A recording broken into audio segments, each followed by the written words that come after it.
NAC9 news में आप सभी का स्वागत है। मैं आपके साथ शिवांगी। चलिए नजर डालते हैं देश दुनिया की कुछ बड़ी खबरों पर। विधानसभा मुख्य सचेतक जोगेश्वर गर्ग कल सिरोही के आबू रोड दौरे पर रहे। इस दौरान उन्होंने प्रदेश कांग्रेस अध्यक्ष गोविंद सिंह डोटासरा और कांग्रेस पर जमकर निशाना साधा। गर्ग ने कहा कि कांग्रेस अब मुद्दा विहीन हो चुकी है, जिसके कारण उनके नेता निराधार बयानबाजी कर रहे हैं। जोगेश्वर गर्ग ने डोटासरा की तुलना कांग्रेस नेता राहुल गांधी से करते हुए कहा कि जिस तरह दिल्ली में राहुल गांधी बिना तथ्यों के आरोप लगाते हैं, उसी तरह राजस्थान में डोटासरा भी निराधार बातें कर रहे हैं। उन्होंने कहा कि डोटासरा भले ही लंबे समय तक मंत्री और पीसीसी चीफ रहे हों, लेकिन उनकी भाषा में वह गंभीरता नहीं दिखती जिसकी उनसे अपेक्षा की जाती है।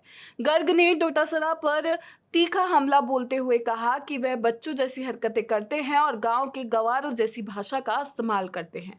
विधानसभा जैसे गंभीर मंच पर इस तरह की भाषा किसी भी जनप्रतिनिधि को शोभा नहीं देती। उन्होंने डोटासरा पर महिला विधायकों के सम्मान को लेकर भी सवाल उठाए। सदन के भीतर जिस तरह की हल्की और अनुचित भाषा का उपयोग करते हैं, उसे सुनकर हमें शर्मिंदगी होती है। जोगेश्वर गर्ग ने कहा कि प्रदेश में विकास कार्य तेजी से चल रहे हैं, नौकरियां निकल रही है और परीक्षाएं निष्पक्ष हो रही है। ऐसे में कांग्रेस के पास महंगाई और बेरोजगारी जैसे पुराने आरोपों के अलावा कोई ठोस मुद्दा नहीं बचा है। आरएसएस के प्रमुख मोहन भागवत के एक बयान पर अजमेर शरीफ दरगाह के दीवान के उत्तराधिकारी सैयद नसरुद्दीन चिश्ती ने अपनी प्रतिक्रिया दी है। उन्होंने भागवत के बयान का समर्थन करते हुए कहा है कि उनके शब्द सिर्फ बयान नहीं होते, बल्कि उनमें एक गहरा संदेश छुपा होता है। चिश्ती के अनुसार ये बयान इस बात को पुष्ट करता है कि भारतीय संस्कृति ने हमेशा दुनिया को जोड़ने का काम किया है, ना कि तोड़ने का। हाल ही में इंदौर में एक कार्यक्रम के दौरान आरएसएस प्रमुख मोहन भागवत ने एक बड़ा बयान दिया था। उन्होंने कहा था कि भारत अपने पारंपरिक मूल्यों और ज्ञान, कर्म और भक्ति की संतुलित त्रिवेणी के कारण लगातार तरक्की कर रहा है, जबकि पश्चिमी देश जैसे यूके और यूरोप अपने मूल्यों से भटक रहे हैं। उन्होंने यहाँ तक कहा कि ब्रिटिश प्रधानमंत्री विंस्टन चर्चिल ने भविष्यवाणी की थी कि आजादी के बाद भारत टिक नहीं पाएगा और बट जाएगा, लेकिन ऐसा नहीं हुआ। इसके विपरीत अब खुद इंग्लैंड के बटने की स्थिति आ रही है। इस बयान पर अजमेर दरगाह के उत्तराधिकारी सैयद नसरुद्दीन चिश्ती ने अपनी प्रतिक्रिया दी है। उन्होंने कहा कि मोहन भागवत का यह संदेश पूरी दुनिया के लिए प्रेरणादायी है कि भारत टूटेगा नहीं बल्कि आगे बढ़ेगा। उन्होंने कहा कि भारत तरक्की की राह पर चलता है और दूसरों को भी तरक्की का मार्ग दिखाता है। चिश्ती ने कहा कि भागवत के बयान से ये संदेश मिलता है कि भारत किसी भी देश के दबाव में नहीं आता और ना ही किसी पर दबाव डालता है। राजस्थान की शिव विधायक रविंद्र सिंह भाटी कल जोधपुर पहुंचे। इस दौरान भाटी ने मीडिया से बातचीत की। उन्होंने कई मुद्दों पर अपनी बात रखी। भाटी ने बीजेपी विधायक भैराराम सियोल के महिलाओं पर दिए गए बयान पर भी अपनी प्रतिक्रिया दी है। वहीं विधानसभा कैमरे को लेकर हो रही सियासत पर भी अपनी राय रखी और कहा कि कैमरे तो और लगने चाहिए। जोधपुर में रविंद्र सिंह भाटी पर सरकार द्वारा एक केस दर्ज है, जिसकी सुनवाई सोमवार को होनी थी। दरअसल साल 2019 से लेकर 2022 तक के बीच में छात्र राजनीति के दौरान रविंद्र सिंह भाटी पर सरकार द्वारा दर्ज करवाए गए मुकदमों के मामले में सुनवाई होनी थी। वहीं अदालत में आज उन्हें छात्र राजनीति के दौरान दर्ज हुए मुकदमों में दोष मुक्त कर दिया। शिव विधायक रविंद्र सिंह भाटी ने कहा कि उस दरमियान भी उन्हें न्यायपालिका पर पूरा भरोसा था और आज न्यायपालिका से सच की जीत हुई है और उन्हें कोर्ट ने बरी कर दिया है।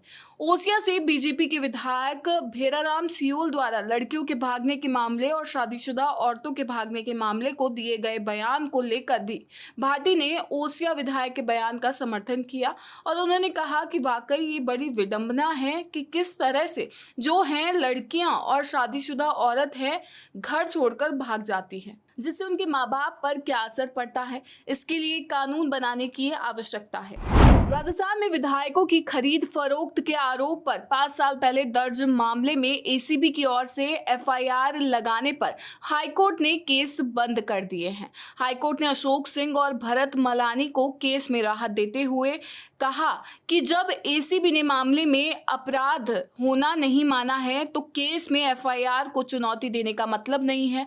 अशोक गहलोत सरकार के समय विधायकों की खरीद फरोख्त का केस बंद होने पर पूर्व डिप्टी सीएम सचिन पायलट ने भी प्रतिक्रिया दी है। सचिन पायलट ने कहा कि मैंने रिपोर्ट देखी नहीं है, लेकिन जब कोर्ट ने निर्णय दे दिया है तो अब क्या बचा है कहने को। मुझे लगता है न्यायपालिका में सभी का भरोसा है। न्यायपालिका में कभी कभी देरी हो जाती है, लेकिन मुझे लगता है देश की न्यायपालिका सुदृढ़ है, मजबूत है। मुझे नहीं लगता जब निर्णय आ गया है तो अब कुछ बचा है कहने को। दरअसल सचिन पायलट द्वारा तत्कालीन अशोक गहलोत की सरकार को गिराने के लिए निर्दलीय एमएलए की खरीद फरोख्त करने को लेकर एसीबी ने मामला दर्ज किया था। इस मामले में दर्ज एफआईआर को आरोपियों के द्वारा चुनौती दी गई थी। मामले में पहले एसओजी ने राजद्रोह का मामला दर्ज किया था और फिर उसमें एफआईआर लगाकर प्रकरण को एसीबी में भेज दिया था। देश के अलग अलग राज्यों में कांग्रेस वोट चोरी के मुद्दे पर अभियान शुरू कर रही है। चुनाव आयोग से वोट चोरी के मुद्दे पर संज्ञान लेने को लेकर हस्ताक्षर अभियान शुरू किया जा रहा है। टोंक दौरे पर पहुंचे सचिन पायलट ने हस्ताक्षर अभियान शुरू किया। उन्होंने बताया कि अभियान चुनाव सुधार और वोटर अधिकारों के लिए चलाया जा रहा है, जो वोटर अधिकार यात्रा का हिस्सा है।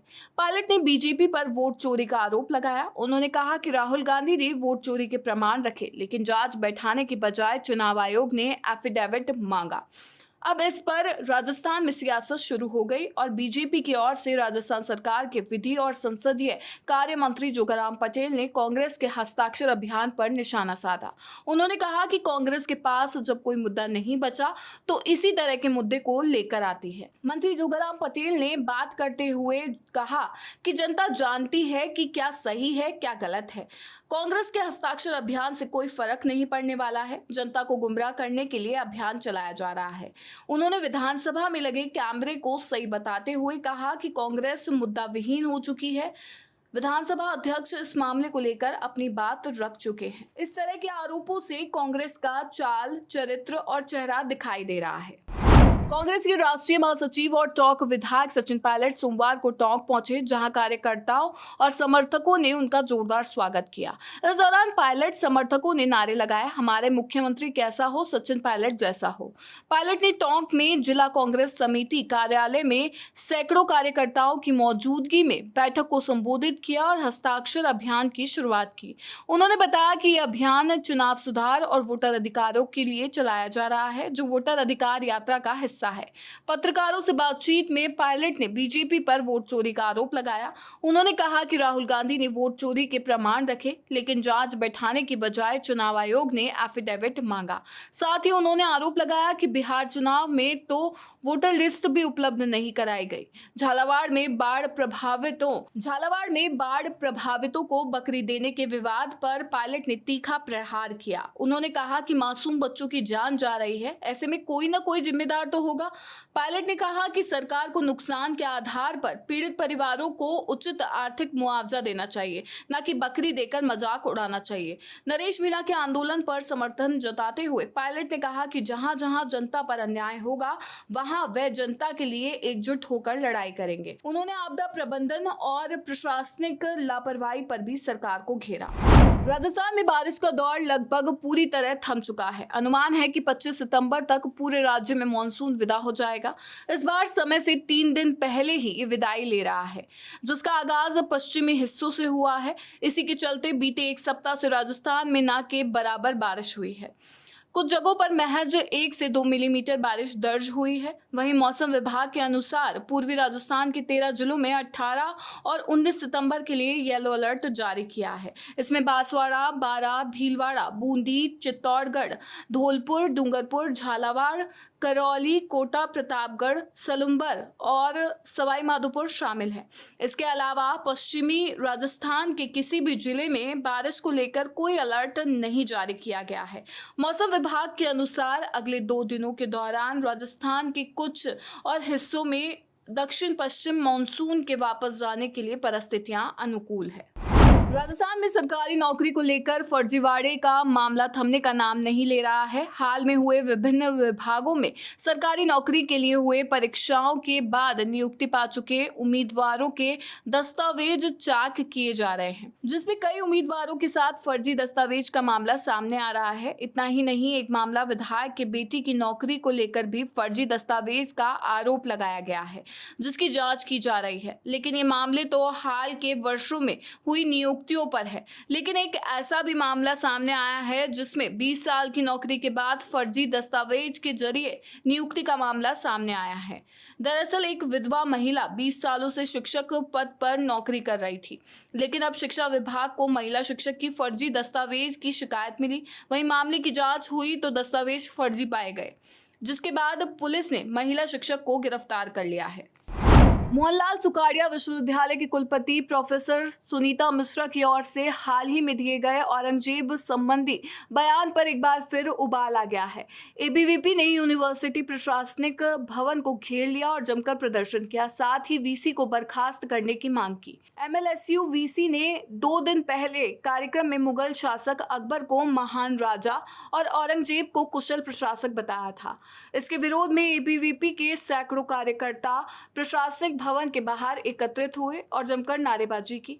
एबीवीपी विश्वविद्यालय छात्र संघ के पदाधिकारी भी शामिल हुए। छात्रों ने यूनिवर्सिटी मुख्य द्वार से लेकर प्रशासनिक भवन तक पुतले के साथ रैली निकाली। पदाधिकारियों ने कहा कि अकबर और औरंगजेब दोनों ने भारत की संस्कृति, धर्म और स्वाभिमान को रोंदने का काम किया। महाराणा प्रताप का संघर्ष अकबर की साम्राज्यवादी नीति के विरुद्ध स्वतंत्रता और स्वाभिमान की रक्षा के लिए था। औरंगजेब के अत्याचार, धार्मिक कट्टरता और मंदिरों के विध्वंस को इतिहास कभी नहीं भूल सकता। मुख्यमंत्री भजनलाल शर्मा ने कहा कि विद्यार्थी हमारे देश के सुनहरे भविष्य हैं, जिनकी सुरक्षा राज्य सरकार की सर्वोच्च प्राथमिकता है। उन्होंने गुणवत्ता के उच्चतम मापदंडों का पालन करते हुए विद्यालयों के निर्माण एवं मरम्मत कार्य सुनिश्चित करने के निर्देश दिए। साथ ही इन कार्यों में जवाबदेहिता के लिए स्कूली शिक्षा विभाग में कार्यकारी एजेंसी की नियुक्ति करने के लिए भी निर्देशित किया।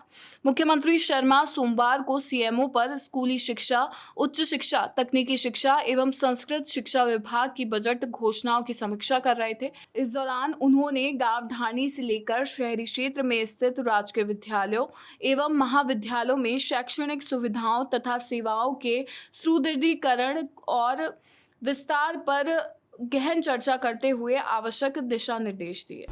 NSE9 न्यूज में फिलहाल इतना ही। आगे की खबरों से अपडेट रहने के लिए बने रहिए NSE9 न्यूज के साथ। नमस्कार।